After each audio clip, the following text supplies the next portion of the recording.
लाल आतंक को बड़ा झटका लगा है। नक्सली संगठन के मुखिया का सरेंडर हुआ है। सूत्रों के हवाले ये खबर आ रही है। नक्सल लीडर देवजी ने हथियार डाल दिए हैं। तेलंगाना के मुलुगु में 16 साथियों के साथ सरेंडर किया है। ऑपरेशन कगार में ये बड़ी सफलता मिली है। 25 लाख रुपए के इनामी माओवादी कमांडर का सरेंडर हुआ है। सीपीआई का जनरल सेक्रेटरी तिप्पिरी तिरुपति उर्फ देवजी सशस्त्र विद्रोह के लिए अब तक का ये सबसे बड़ा झटका है।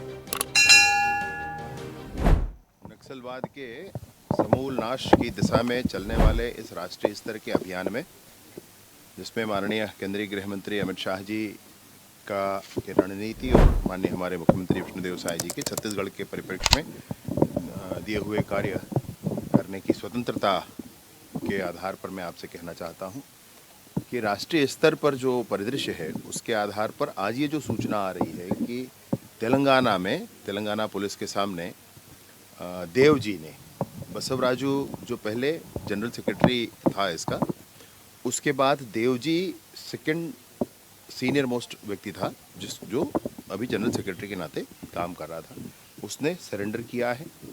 और साथ ही साथ मल्ला राजू रेड्डी जो संग्राम नाम से हमारे यहाँ छत्तीसगढ़ के विभिन्न क्षेत्रों में, विशेष रूप से गढ़चिरौली और छत्तीसगढ़ के हमारे अबूझमाड़ के क्षेत्र में दशकों से सक्रिय रहा है, उसने भी आज सरेंडर किया है।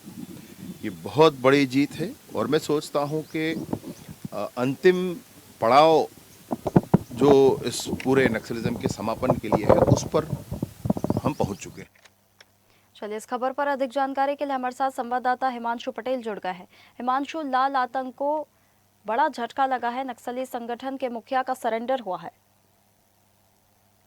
लगातार छत्तीसगढ़ में नक्सलियों की कमर तोड़ने की कवायद राज्य सरकार और तमाम छत्तीसगढ़ के अलग अलग फोर्सेस के द्वारा किया जा रहा है, क्योंकि केंद्रीय गृह मंत्री अमित शाह ने 26 और मार्च महीने में इसकी अजस खात्मा की उन्होंने घोषणा जिस तरह से की है, अब दावा जिस तरह से किया है, तो ऐसे में नक्सलियों की कमान संभालने वाले देवजी ने सरेंडर किया है। और जिस तरह से लगातार आर्थिक और शारीरिक दोनों रूप से चोट पहुंचाने का काम हमारे जवानों के द्वारा किया जा रहा है। विजय शर्मा ने जानकारी देते हुए बताया कि बसवराजू के न्यूट्रलाइज होने के बाद बड़ा नक्सली था देवजी, जिन्होंने अब सरेंडर किया है। तो तेलंगाना में देवजी ने सरेंडर करने की सूचना जो है ऐसे मिली है। वहीं मल्ला राजू रेड्डी, मुरली और संग्राम नाम से छत्तीसगढ़ में इसे जाना जाता था।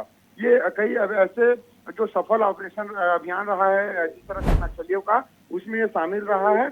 और कुछ नाम और विशेष जो अभी भी है, लेकिन वो नक्सली गतिविधियों में एक्टिव नहीं है, उन्हें भी सरेंडर कराने की कवायद सरकार के द्वारा की जा रही है। वहीं मुख्य तरह से जुड़े इसमें काम किया जा रहा है। इस तरह से प्रयास लगातार सरकार के द्वारा किया जा रहा है, जिसमें बैंक राशि, शादी विवाह, खेती और उसे जो है मुख्य धारा पर शामिल किया जा सके जीवन यापन करने के लिए, उसे कई योजनाओं का लाभ जो है सरकार के द्वारा दिलाया जा रहा है। तो निश्चित तौर पे प्रयास यही है कि चाहे बोली से हो चाहे गोली से हो, दोनों प्रयासों से नक्सलियों को पीछे ढकेलना है। जी बिल्कुल, नक्सल नीति से प्रभावित होकर और बड़ी सफलता मिलती जा रही है जवानों को।